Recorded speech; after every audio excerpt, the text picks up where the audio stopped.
There's a surge in unauthorized scans targeting Juniper and Palo Alto network devices. The Signal app was used extensively by Mike Waltz's team.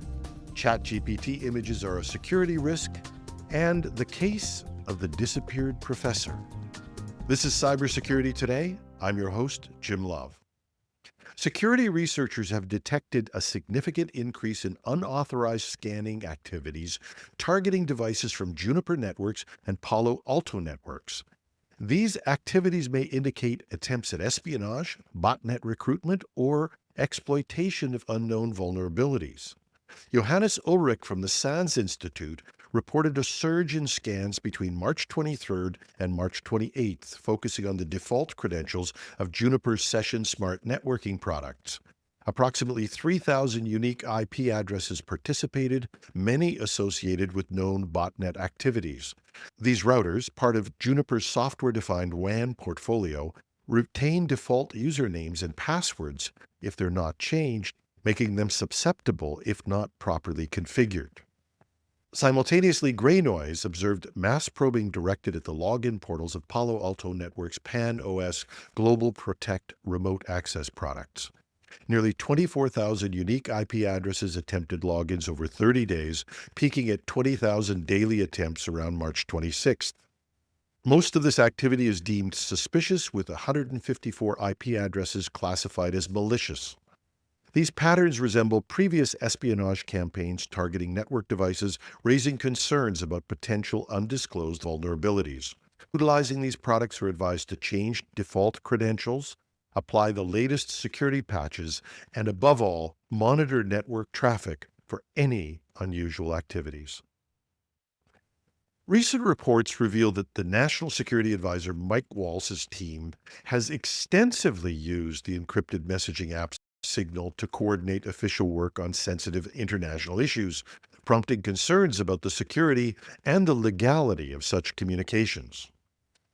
Although only one of these conversations was reported in the press, according to anonymous sources reported in Politico, Waltz's team established at least 20 Signal group chats addressing topics including Ukraine, China, Gaza, Middle East policy, Africa, and Europe. And these groups often comprised high-level officials and, in some instances, discussed sensitive information. The widespread use of Signal, a publicly available messaging platform by the National Security Council, has raised some questions about adherence to federal regulations designed to protect national security information and ensure proper record-keeping. Veteran national security officials have expressed concern that such practices may violate protocols intended to safeguard sensitive data from foreign adversaries. NSC spokesperson Brian Hughes acknowledged that Signal is permitted on government devices and is among the approved methods for unclassified communication. He emphasized that its use is not primary and that users are expected to preserve records appropriately and not let Signal delete these conversations. Hughes also stated that both the current and previous administrations have utilized the app. However, he firmly denied any claims that classified information was shared via Signal, asserting that such allegations are 100% untrue. But we know that's semantics. As we can see in the report published in The Atlantic, and according to every security expert of any credibility, if what was discussed was not classified, it should have been. But the Secretary of Defense can apparently classify or declassify information, so legally it was not classified, in which case it was just sloppy and could have gotten people killed. Despite the semantics or the assurances, take your pick, the revelation of Signal's extensive use by Waltz's team has intensified scrutiny over the administration's communication practices, especially following incidents where sensitive information was inadvertently disclosed. Critics argue that reliance on encrypted apps like Signal without stringent oversight could compromise national security and violate federal record-keeping laws. One thing that is even more frightening, and every security pro knows this, Signal might be encrypted, but if anyone gained access to one of the phones in the conversation, they could have access to an enormous amount of secret, if not classified information. And in one case, it was a journalist who had that access. We know of cases where both law enforcement and the Russian government have gained access to private signal conversations in this manner. And given that one of the people on the infamous signal conversation that was published in The Atlantic was actually in Russia at the time, there's better than even money that their phone was compromised. Which makes this revelation that this was not the only conversation even more scary. OpenAI's recent release of an advanced image generation tool within ChatGPT has sparked some concerns among cybersecurity experts about its potential exploitation by scammers to produce fraudulent documents and deceptive advertisements. One of the key things that Sam Altman announced when they showed off the new image generation was that OpenAI was going to relax some of the rules around this to make it more fun and to spur creativity. And as I noted in an earlier story, I was able to create a picture of me playing guitar with Elvis, and then I could get me beating Donald Trump at golf. If he can cheat, so can I. But this has opened up another darker side. The integration of image generation capabilities into ChatGPT has enabled users to create realistic images, but also fake receipts, employment offers, and promotional materials for cryptocurrency investments.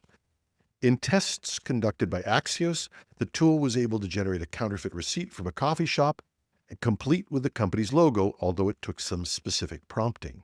Additionally, it produced a fabricated employment agreement from Apple and a social media advertisement encouraging Bitcoin investments. Cybersecurity professionals are warning that such capabilities could be leveraged by malicious actors to craft fraudulent documents, potentially facilitating scams or unauthorized access to sensitive systems.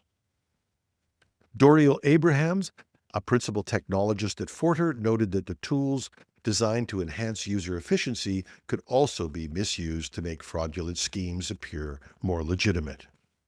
While OpenAI has implemented safeguards to prevent the generation of certain sensitive documents, such as official identification cards, you can't get a driver's license produced by it, but testers found that with specific prompting, the tool could produce templates that might be adapted for deceptive purposes.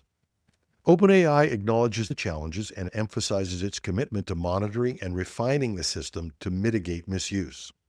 But as AI-generated content becomes more prevalent, experts stress the importance of vigilance and the development of robust detection mechanisms to counteract potential fraudulent activities facilitated by such advanced tools.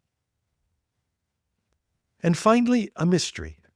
A prominent cybersecurity professor at Indiana University who was abruptly fired and disappeared from public view has not been detained or charged with any crime.